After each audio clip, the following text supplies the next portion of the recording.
उज्जवल Bharat news, देश की प्रखर आवाज।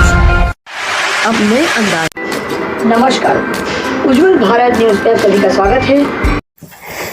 अनंत कोटि ब्रह्मांड नायक राजाधिराज महाराज यानी कि महादेव, विश्व कल्याणकारी देव महादेव, जिसको एक कलश पानी चलाने से भी प्रसन्न हो जाने वाले देव यानी कि महादेव। महादेव यानी कि भोलेनाथ। भोलेनाथ प्रेम के पुजारी, जिनको सच्चे दिल से याद किया जाए तो वो तुरंत ही प्रसन्न होकर इच्छित मन वर देते हैं। वैसे महादेव की आज महाशिवरात्रि पर्व पूरा विश्व मना रहा है, तो हम देखते हैं कि हर एक शिवालयों में आज बड़ी संख्या में भक्तों की भीड़ दिखाई दे रही है और भगवान भोलेनाथ को जल अर्पित कर मनवांछित फल प्राप्त किया जाता है। उसी की तहत बात करेंगे आज अरावली ज़िले के मोड़ासा तहसील की। अरावली ज़िले के जितने भी शिवालय हैं वहाँ पर आज सुबह से लेकर शाम तक बड़ी संख्या में भक्तों की भीड़ दिखाई दे रही है। हर एक भक्त आता है, शिव जी को जल अर्पित करता है, पुष्प अर्पित करता है और आज उपवास का व्रत भी करता है। हिंदू त्योहारों में जिसका बड़ा महत्व होता है वह है शिवरात्रि पर्व। आज ही के दिन जागरण भी किया जाएगा और भक्तों के द्वारा ओम नमः शिवाय का मंत्र जाप भी किया जाएगा। हर एक भक्त आनंद उत्साह के साथ यह पर्व मना रहा है और शिव जी के आशीर्वाद प्राप्त कर रहा है। तो अरावली जिले के हर एक शिवालयों में आज सुबह से बड़ी संख्या में भक्तों की भीड़ दिखाई दे रही है। हिमांशु व्यास, उज्जवल भारत न्यूज, अरावली। ओम शांति। આજે મહાશિવરાત્રિનો દિવસ છે। મહાશિવરાત્રિનો તહેવાર આખા ભારત દેશમાં દર વર્ષે ઉજવવામાં આવે છે। શિવરાત્રિના દિવસે ભક્તો મંદિરમાં જાય છે, ભગવાન ઉપર બીલીપત્ર ચડાવે છે, દૂધ અને જળ ચડાવે છે, શિવરાત્રિના દિવસે ઉપવાસ કરે છે અને જાગરણ પણ કરે છે। પરંતુ શિવરાત્રિના અર્થની કોઈને ખબર નથી।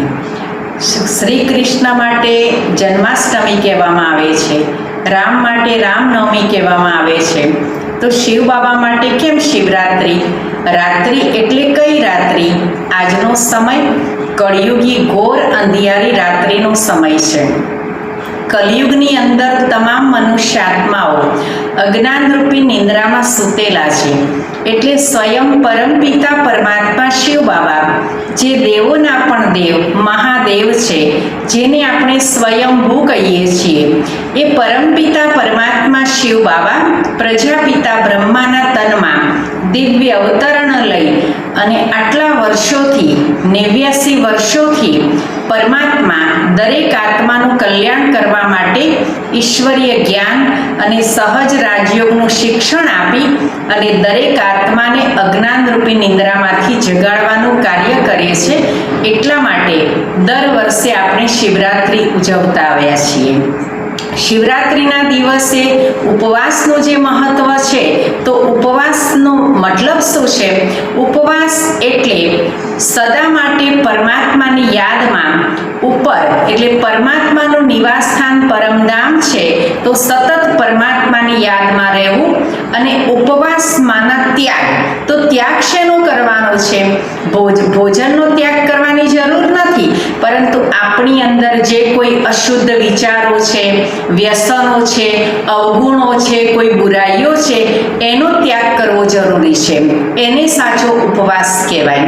જાગરણ, તો જાગરણ એટલે પેલી નિંદ્રાનું જાગરણ નથી કરવાનું, પરંતુ આત્મા જે અત્યારે અજ્ઞાન રૂપી નિંદ્રામાં સૂતેલો છે, તો ભગવાન આવીને આપણને જગાવે છે। તો સાચું જાગરણ એને કહેવાય કે સતત આત્માના ચિંતનમાં રહેવું, પરમાત્માની યાદમાં રહેવું અને આત્મા એ સતત પરમાત્માના જ્ઞાનનું ચિંતન કરે, એને સાચું જાગરણ કહેવાય। પેલા જાગરણની કોઈ જરૂરત નથી। હવે પરમાત્માના ઉપર, શિવ બાબાના ઉપર બીલીપત્ર ચડાવવામાં આવે છે, તો બીલીપત્ર ચડાવવાનો મતલબ શું? બીલી એટલે બલિ ચડવું, તો ભગવાનના ઉપર આપણે તનથી, મનથી, ધનથી કુરબાન થવાની વાત છે। કોઈ ભગવાનને પાંદડાની જરૂરત નથી. બીજું, એ દિવસે આપણે દૂધ અને જળ પણ શિવ બાબાના ઉપર અર્પણ કરીએ છીએ. તો ભગવાનને દૂધ અને જળની જરૂર નથી, પરંતુ દૂધ જેવા આપણે ચોખ્ખા બનવાનું છે અને જલ સમાન અંદરથી નિર્મલ બની અને પરમાત્માના ઉપર આપણે કુરબાન થવાનું છે. તો જ કહેવાશે કે આજે આપણે સાચી શિવરાત્રી મનાવી. અચ્છા, ઓમ શાંતિ. અમારો આ વાઘોડિયા ગામે સંવત 1991માં વાઘોડિયા ગામે ગામના વડીલો, યુવાનો બેસતા વર્ષના દિવસે ભેગા થઈને એક વાત નક્કી કરી કે બેસતા વર્ષે જ્યારે વર્ષ બદલાય ત્યારે આપણે એકબીજાના ઘેર જતા હોઈએ, પણ અમારી પાસે એવું કોઈ દેવસ્થાન નહોતું એટલે બધાએ એવું નક્કી કર્યું કે મંદિર કયું ઊભું કરવું એ નક્કી નહોતું, પણ આજુબાજુના 4 કિલોમીટરના વિસ્તારમાં કોઈ શિવજીનું મંદિર નહોતું. એટલે દરેક વડીલોએ અને સૌના સામૂહિક વિચારથી આ શિવજીનું મંદિર ઊભું કરવામાં આવ્યું અને એનું નામકરણ એવું કરવાનું બધાએ એવું નક્કી કર્યું કે સોમનાથ મહાદેવ મંદિર તરીકે આપણે આ મંદિર ઓળખવાનું. એ જ દિવસે માનો કે જે શિલ્પીકાર હતો ભાઈ બોલંદ્રા ગામના, એમને બોલાવવામાં આવ્યા, એમને બતાવવામાં આવ્યું અને એ દિવસે આ શરૂઆત થઈ. સમય અનુસાર 7 મહિનામાં મેં આ મંદિરની પૂર્ણતા કરી અને એની પ્રતિષ્ઠા પણ થઈ. પણ સંજોગોવશાત અમારા આ મંદિરમાં માતાજી પાર્વતી માતાજીને એક હાથ ખંડિત થવાના કારણે આ મંદિરમાં આજે પણ પાર્વતી માતાજીની મૂર્તિ નથી, ફોટો મૂક્યો.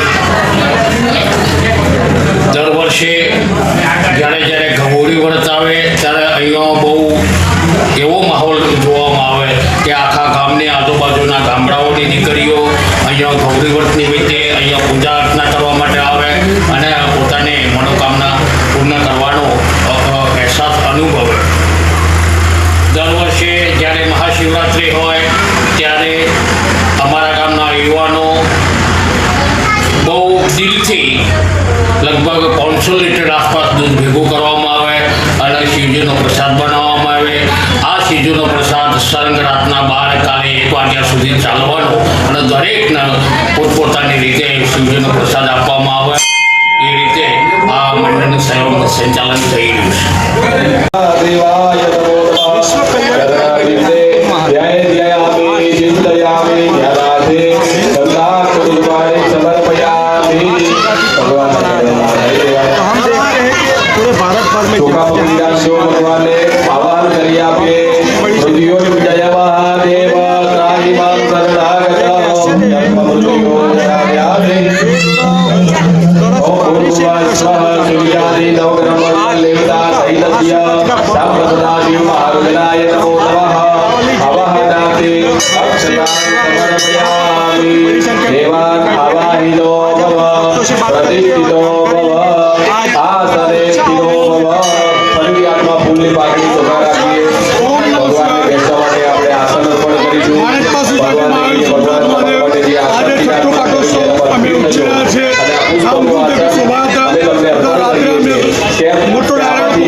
हमारे साथ और भी व्यक्ति जुड़े हैं, हम उनसे बात करेंगे और महात्मा के बारे में जानकारी लेंगे और यहाँ का माहौल कैसा है उसके बारे में जानकारी लेंगे और हम उनसे बात करेंगे। महादेव मंदिर ट्रस्ट